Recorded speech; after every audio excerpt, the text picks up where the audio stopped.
Hello everyone, हाय, मैं हूं संजय कुमार। दोस्तों, आज हम लोग सामान्य अध्ययन के 30 प्रश्नों पर चर्चा करेंगे। तो चलिए दोस्तों, शुरुआत करते हैं। पहला प्रश्न हो जाता है हमारा, श्रीलंका की आधिकारिक राजधानी का नाम क्या है? श्रीलंका की आधिकारिक राजधानी, तो श्रीलंका की आधिकारिक जो राजधानी है वर्तमान में, वो है श्री जयवर्धनेपुरा कोट्टे। ये उसका सही उत्तर हो जाता है, श्री जयवर्धनापुरा कोट्टे।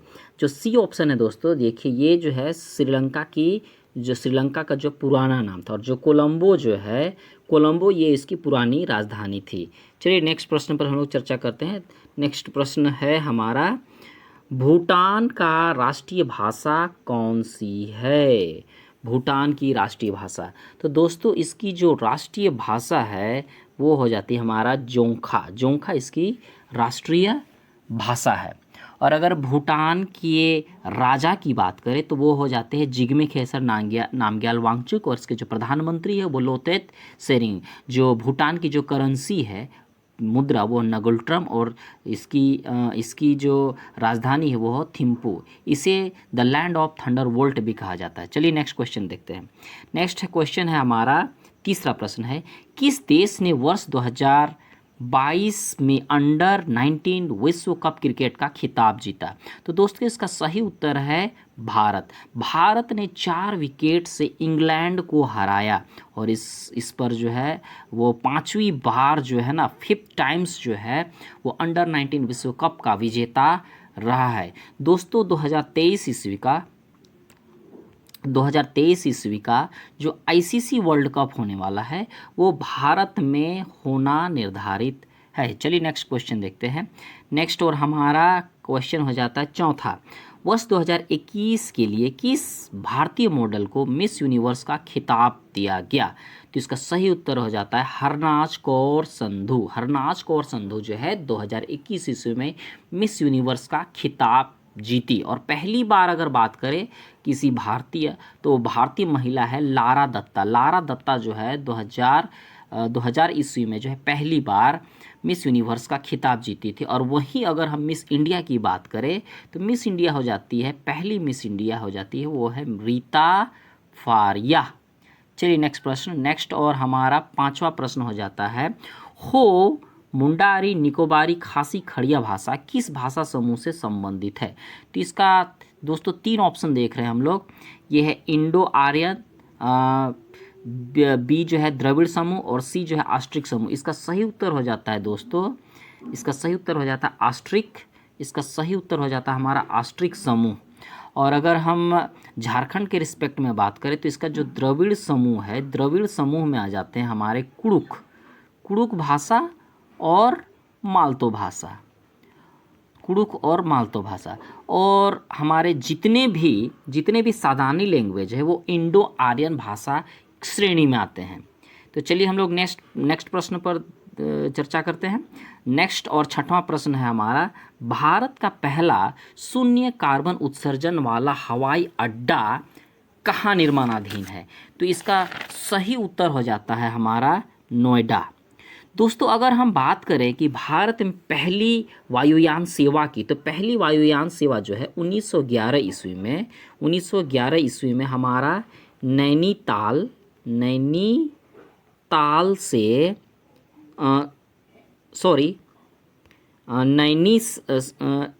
वाराणसी से नैनी के मध्य उड़ाया गया था। ये पहली बार जो है डाक सेवा हेतु जो है उपलब्ध कराया गया था। चलिए नेक्स्ट प्रश्न पर हम लोग चर्चा करते हैं। सातवां प्रश्न हो जाता है, बुद्ध का अर्थ क्या है? बुद्ध का अर्थ हो जाता है हमारा, पहला ऑप्शन जो है बुद्ध का अर्थ है, पहला ऑप्शन ज्ञान प्राप्ति। ज्ञान प्राप्ति जो है ना बुद्ध का अर्थ है। अगर बौद्ध धर्म की बात करें तो बौद्ध धर्म के जो संस्थापक हो जाते हैं वो महात्मा बुद्ध, और इनकी जन्म जो बात करें वो है 563 BC, और इनकी मृत्यु जो है ना वो 483 BC पर हुआ था। इनका जन्म जो है कपिलवस्तु के लुम्बिनी में हुआ था। इनके पिता जो थे वो सुद्धोधन थे, माता माया देवी, और इनकी जो मौसी थी जिन्होंने इनका लालन पालन किया था वो प्रजापति गौतमी थी। चलिए दोस्तों नेक्स्ट प्रश्न पर हम लोग चर्चा करते हैं। नेक्स्ट प्रश्न जो है वो 8वां नंबर का प्रश्न है, निम्नलिखित में से कौन सुमेलित है? पहला ऑप्शन हो जाता है शमशेर सिराज अफीफ, तो इनका जो दिया हुआ तारीख है फिरोज शाही। दूसरा है जियाउद्दीन बर्नी, तारीख है मोहम्मदी। सी ऑप्शन में हमारा अमीर खुसरो, तबाकत ए नासिरी, और डी जो ऑप्शन है वो इब्ने बतूता। तो दोस्तों इसका जो सही उत्तर है वो शम्स ए सिराज अफीफ, शमशेर सिराज अफीफ के द्वारा जो लिखी गई जो किताब थे वो तारीख है फिरोज शाही। और अगर जियाउद्दीन बर्नी की बात करें तो जियाउद्दीन बर्नी का जो सही इसका सुमेलित अगर हम करना चाहें तो जियाउद्दीन बर्नी हो जाए फतवा जहांदारी। अमीर खुसरो जिन्होंने तुगलक नामा इनके द्वारा लिखा गया था। अगर हम बात करें इब्ने बतूता की, तो इनकी महत्वपूर्ण पुस्तक का नाम है वो है रहला, जो एग्जाम के रिस्पेक्ट में काफ़ी इंपॉर्टेंट है। चलिए दोस्तों हम लोग नेक्स्ट प्रश्न पर चर्चा करते हैं। नेक्स्ट और 9वां प्रश्न है, शिवाजी महाराज के शासन काल में मंत्रिपरिषद को किस नाम से जाना जाता था? तो इसका जो डी ऑप्शन है अष्टप्रधान जो है वो शिवाजी महाराज के मंत्रिपरिषद जो थे वो अष्टप्रधान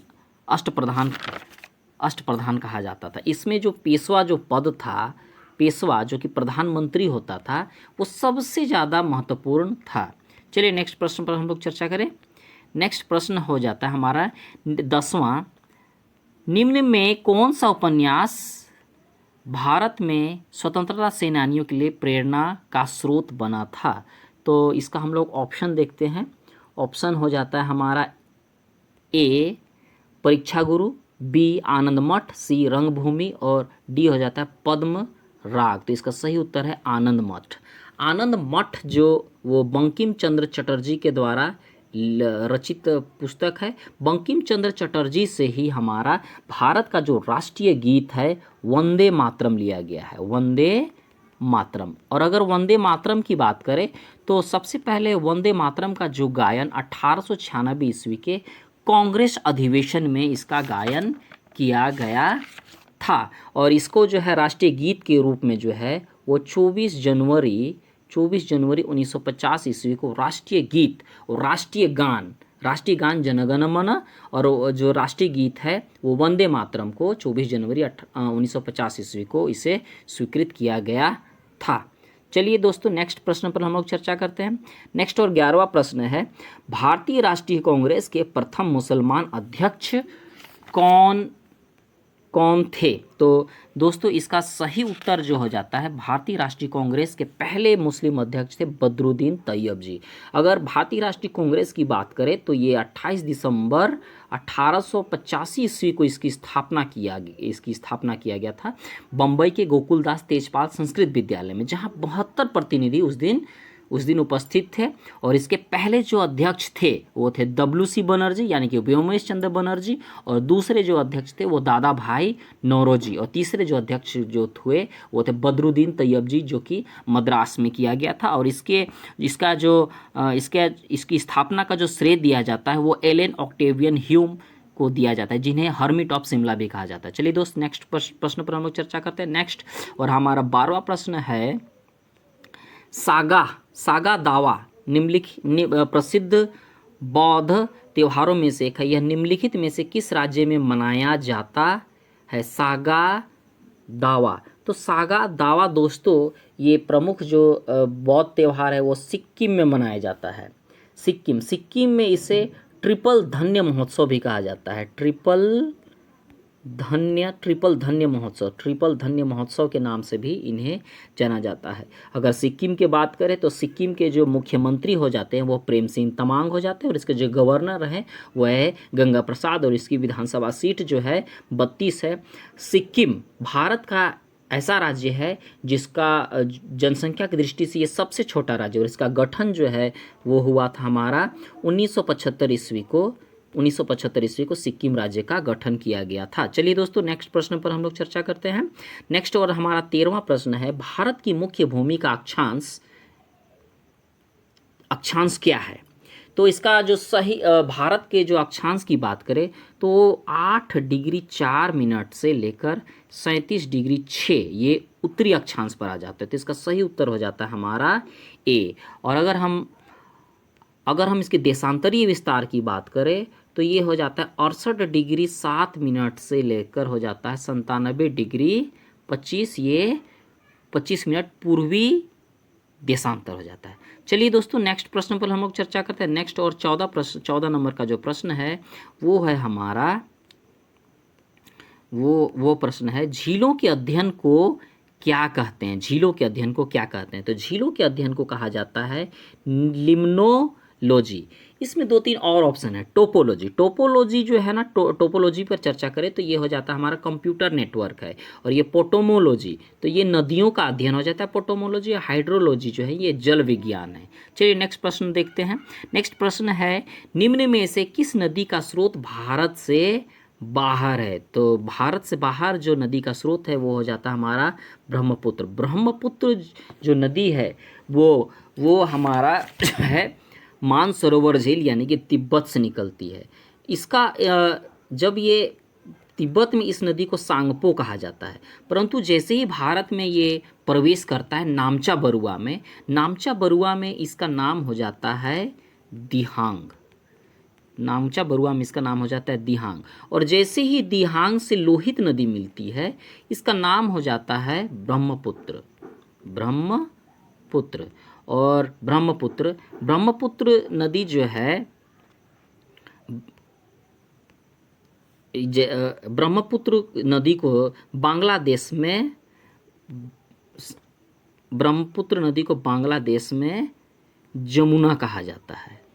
और जैसे ही गंगा नदी, जो कि गंगा नदी को बांग्लादेश में पद्मा कहा जाता है, जैसे ही पद्मा इस नदी से मिलती है, पद्मा और जमुना का संगम हो जाता है तो ये नदी सम्मिलित रूप से मेघना बन जाती है।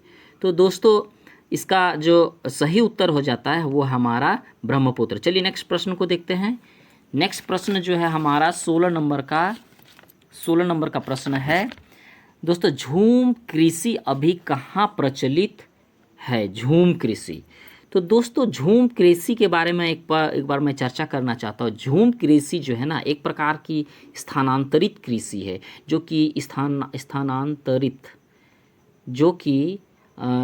कि पहाड़ी क्षेत्रों में जो उगे वनस्पतियों को साफ करके इसकी खेती किया जाता है। और वर्तमान में अभी भी जो है पूर्वोत्तर भारत में जो पहाड़ी क्षेत्रों में आदिम जनजातियों द्वारा किया जाता है। तो इसका सही उत्तर हो जाता है हमारा मिजोरम, नागालैंड, मणिपुर, यानी कि इसका सही उत्तर हो जाता है उपरोक्त सभी, यानी कि सभी जगहों में झूम खेती किया जाता है। और एक वेरी वेरी इंपॉर्टेंट प्रश्न है कि झूम खेती को श्रीलंका में क्या कहा जाता है? तो झूम खेती श्रीलंका में कहलाती है चेन्ना कहलाती है झूम खेती श्रीलंका में। चलिए दोस्तों नेक्स्ट प्रश्न पर हम लोग चर्चा करते हैं। नेक्स्ट और 17वां जो प्रश्न है वो है हमारा प्रश्न, विश्व में सबसे बड़े यूरेनियम भंडार में से एक माना जाने वाला तुम्मलपल्ले निम्नलिखित में से किस राज्य में स्थित है? तो तुम्मलपल्ले जो यूरेनियम भंडार है वो आंध्र प्रदेश में है। अगर हम यूरेनियम की बात करें तो यूरेनियम का जो परमाणु संख्या हो जाता है वो 92 हो जाता है, 92 हो जाता है। और इसके जो खोजकर्ता है यूरेनियम का जो जिन्होंने खोजा था वो थे मार्टिन हेनरी के द्वारा जो है यूरेनियम को खोजा गया था। वहीं पर अगर हम लोग आंध्र प्रदेश की बात करें तो आंध्र प्रदेश के जो सीएम हो जाते हैं, करंट सीएम जो है वाईएस जगनमोहन रेड्डी, और इसके जो गवर्नर हैं वो विश्वभूषण हरिचंदन। इसकी स्थापना जो है 1 नवंबर 1956 ईस्वी को हुई थी। और ये दूसरा सबसे लंबा समुद्र तटीय वाला राज्य है। पहला समुद्र तटीय वाला लंबा राज्य है वो है गुजरात। चलिए दोस्तों नेक्स्ट प्रश्न पर हम लोग चर्चा करते हैं। नेक्स्ट प्रश्न जो है हमारा हो जाता है क्योटो प्रोटोकॉल किस वर्ष से प्रभावी हुआ था? Kyoto protocol. तो दोस्तों सबसे पहले क्योटो जो है वो जापान देश में स्थित है। क्योटो सम्मेलन क्यों हुआ था इस पर भी हम लोग जरा चर्चा करते हैं। क्योटो सम्मेलन हुआ था 11 दिसंबर 1997 ईस्वी को। ये इसलिए हुआ था क्योंकि क्या होता है कि ग्लोबल वार्मिंग के कारण जो हो रहा जलवायु परिवर्तन को रोकने हेतु जापान के क्योटो शहर में जो है 11 दिसंबर 1997 ईस्वी को इसका महासम्मेलन किया गया था, जो लागू हुआ 16 फरवरी 2005 ईस्वी को। इसके तहत यह फैसला लिया गया कि औद्योगिक देश जो भी हैं वो ग्रीन हाउस गैसों एवं कार्बन के उत्सर्जन को वो कम करेगा, और इसके लिए ये इस पर दबाव बनाने के लिए एक प्रोटोकॉल पर सबके द्वारा जो है समझौता। चलिए दोस्तों, नेक्स्ट प्रश्न पर हम लोग चर्चा करते हैं। नेक्स्ट प्रश्न और 19वां प्रश्न हो जाता है, भारत में योजनाबद्ध अर्थव्यवस्था किस पद्धति पर आधारित है? तो दोस्तों इसका सही उत्तर हो जाता है समाजवादी व्यवस्था। दोस्तों अगर हम बात करें अर्थव्यवस्था की, तो अर्थव्यवस्था 3 प्रकार के होते हैं। ये पहला जो है एक पूंजीवादी अर्थव्यवस्था। पूंजीवादी अर्थव्यवस्था क्या है, पहले इस पर चर्चा करते हैं। पूंजीवादी अर्थव्यवस्था वैसी अर्थव्यवस्था है जिसमें उत्पादन के साधनों का स्वामित्व जो है ना निजी हाथों पर होता है। और अगर दूसरा जो है वह समाजवादी व्यवस्था। समाजवादी अर्थव्यवस्था क्या है कि उत्पादन के साधनों का स्वामित्व जो है वो सरकार के हाथों में होता है। तीसरा जो यहाँ पे ऑप्शन पे नहीं है वो है मिश्रित अर्थव्यवस्था। मिश्रित अर्थव्यवस्था एक ऐसी अर्थव्यवस्था है जिसमें उत्पादन के साधनों का स्वामित्व जो है निजी और सरकार दोनों के हाथों में होती है। भारत में जो है मुख्यतः मिश्रित अर्थव्यवस्था देखने को मिलती है। चलिए नेक्स्ट प्रश्न पर हम लोग चर्चा करते हैं। नेक्स्ट और 20वां जो प्रश्न है, विशेष आर्थिक क्षेत्र सेज यानी कि स्पेशल इकोनॉमिक जोन की अवधारणा पहले शुरू की गई थी। तो स्पेशल इकोनॉमिक जोन की जो अवधारणा है वो भारत में शुरुआत की गई थी। भारत में ये विशेष आर्थिक क्षेत्र यानी कि स्पेशल इकोनॉमिक जोन क्या होता है? यह जो है सेज उस भौगोलिक क्षेत्र को कहते हैं जहाँ से व्यापार और आर्थिक क्रियाकलाप तथा अन्य व्यावसायिक गतिविधियों का संचालित किया जाता है। एक ऐसा क्षेत्र है जहाँ से भौगोलिक एक क्षेत्र है जहाँ से व्यापार और आर्थिक क्रियाकलाप का संचालन किया जाता है। चलिए दोस्तों नेक्स्ट प्रश्न पर हम लोग चर्चा करते हैं। नेक्स्ट प्रश्न जो है नेक्स्ट और 21वां प्रश्न है हमारा कि विदेश में वस्तुएं घरेलू विक्रय दाम से कम दाम पर बेचने को कहते हैं। तो इसका सही उत्तर हो जाता है पाटना या डंपिंग जो है किसी वस्तु को जो है घरेलू विक्रय दाम से कम वस्तु पर जो है उसको विदेशों में बेचना ही पाटना या डंपिंग कहलाती है। चलिए नेक्स्ट प्रश्न पर हम लोग चर्चा करते हैं। नेक्स्ट और जो प्रश्न है वो 22वां प्रश्न है, देश में कौन से 3 वर्षों की अवधि को योजना अवकाश कहा जाता है? तो दोस्तों योजना जो पंचवर्षीय योजना जो है उसकी शुरुआत जो है 1951 ईस्वी से हुई थी, और जब पहली पंचवर्षीय योजना 1951 से 56 तो दूसरी जो थी वो 1956 से 5 वर्ष के लिए हो जाता है 61, और तीसरी पंचवर्षीय योजना जो थी वो 61 से 66 थी।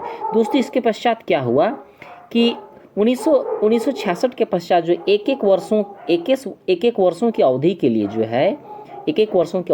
जो है योजना बनाया गया। तो पहला जो 1 वर्षीय योजना था 66 से 67, दूसरा जो था 67 से 68, और तीसरा जो था 68 से 69। इस प्रकार 3 बार जो है 1 वर्षीय योजना बनाया गया, और यही जो पीरियड है 1966 से जो 69 है ये हमारा योजना अवकाश कहलाता है।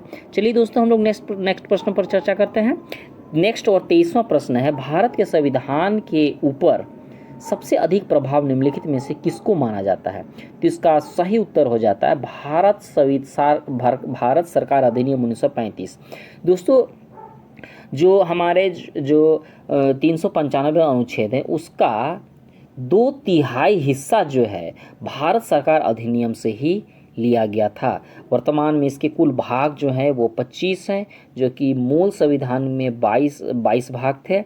इसके जो अनुसूची जो थे वो मूल अनुसूची है 8, जबकि वर्तमान में इसके अनुसूचियों की संख्या है 12। चलिए दोस्तों नेक्स्ट प्रश्न पर चर्चा करते हैं। नेक्स्ट और 24वां प्रश्न जो है हमारा, भारत के संविधान के निम्नलिखित अनुच्छेदों में कौन सा अनुच्छेद धार्मिक स्वतंत्रता के अधिकार की गारंटी देता है? तो दोस्तों धार्मिक स्वतंत्रता का अधिकार की गारंटी जो देता है अनुच्छेद 25 से 28। दोस्तों ये 25 से 28 जो है मौलिक अधिकार के अंतर्गत आते हैं। भारत में जो है 6 प्रकार के कुल मौलिक अधिकार दिया गया है, जिसे भाग 3 में रखा गया, और भाग 3 में कुल अनुच्छेद जो है वो 12 से लेकर 35 तक है, जिसमें से एक जो है धार्मिक स्वतंत्रता का अधिकार, जिसका अनुच्छेद संख्या हो जाता है 25 से 28। चलिए दोस्तों नेक्स्ट प्रश्न पर हम लोग चर्चा करते हैं। नेक्स्ट और जो हमारा 25वां प्रश्न है वो है भारत के राष्ट्रपति को स्वेच्छा निर्णय अधिकार यानी कि विवेक अधिकार के अंतर्गत क्या प्राप्त है। तो इसका पहला ऑप्शन हो जाता है वित्तीय आपात घोषित करना, बी किसी राज्य में राष्ट्रपति शासन लागू करना, सी प्रधानमंत्री की नियुक्ति करना, और डी मुख्य चुनाव आयुक्त की नियुक्ति करना। तो दोस्तों इसका सही उत्तर हो जाता है प्रधानमंत्री की नियुक्ति करना। अनुच्छेद नंबर 75 के तहत जो है राष्ट्रपति प्रधानमंत्री की नियुक्ति करता है। नेक्स्ट प्रश्न हो जाता है हमारा नेक्स्ट और हमारा 26वां प्रश्न है भारतीय संविधान के किस संशोधन अधिनियम द्वारा पंचायती राज व्यवस्था को संवैधानिक दर्जा दिया गया। तो संवैधानिक दर्जा जो दिया गया था वो था 73वां संविधान संशोधन 1992। दोस्तों कहीं पर आप 92-93 भी देख सकते हैं। ऐसा इसलिए क्योंकि यह अधिनियम लाया गया था 1992 ईस्वी में, परंतु यह पास हुआ 93 में, और इसको जो है 73वें संविधान संशोधन को एक अनुसूची 11वीं अनुसूची में इसको जगह दिया गया है। और ये पंचायती राज में जो है कुल जो विषय रखे गए हैं वो 29 विषयों की एक सूची बनाई गई है, जिसे कि पंचायती राज की श्रेणी में रखा गया है। चलिए दोस्तों नेक्स्ट प्रश्न पर चर्चा करते हैं। नेक्स्ट जो हमारा क्वेश्चन है वो 27 नंबर का क्वेश्चन है। 27 नंबर का क्वेश्चन कहता है कि फियरलेस गवर्नेंस नामक पुस्तक के लेखक कौन है। तो फियरनेस गवर्नेंस के नामक पुस्तक के रचयिता जो है वो है किरण बेदी। किरण बेदी जो हमारे प्रथम महिला आईपीएस थी। इन्होंने महिला आईपीएस के रूप में 40 वर्ष तक इन्होंने कार्य किया। इसके अलावा ये 5 वर्षों तक जो है पुडुचेरी के उपराज्यपाल रहे। इस अवधि के दौरान उन्होंने अपना जो अनुभव है उसे इस पुस्तक यानी कि फियरलेस गवर्नेंस में इसका अनुभव को उन्होंने साझा किया है। चलिए नेक्स्ट प्रश्न पर हम लोग चर्चा करते हैं। नेक्स्ट प्रश्न हो जाता है हमारा रोजर फेडरर का संबंध किस खेल से है। तो दोस्तों रोजर फेडरर का संबंध जो है वो लॉन टेनिस है। रोजर फेडरर जो है स्विट्जरलैंड के खिलाड़ी हैं। स्विट्जरलैंड की राजधानी हो जाती है हमारी बर्न। चलिए दोस्तों नेक्स्ट प्रश्न पर चर्चा करें। नेक्स्ट क्वेश्चन हो जाता है हमारा भारत में सामुदायिक विकास कार्यक्रम की शुरुआत कब हुई थी। तो इसका सही उत्तर हो जाता है ऑप्शन नंबर डी 2 अक्टूबर 1952 ईस्वी को जो है भारत में सामुदायिक विकास कार्यक्रम की शुरुआत की गई थी। हमारा नेक्स्ट और अंतिमवां क्वेश्चन है झारखंड भारत के किस भाग में स्थित है। तो झारखंड भारत के पूर्वी भाग में स्थित है झारखंड। तो दोस्तों ये हमारा 30 प्रश्नों का जो संग्रह है वो हमारा ख़त्म होता है। दोस्तों अपना फीडबैक ज़रूर देंगे ये कैसा लगा। तो दोस्तों हम लोग नेक्स्ट वीडियो पर नेक्स्ट प्रश्नों पर हम लोग चर्चा करेंगे। तब तक के लिए मैं इजाज़त चाहता हूँ।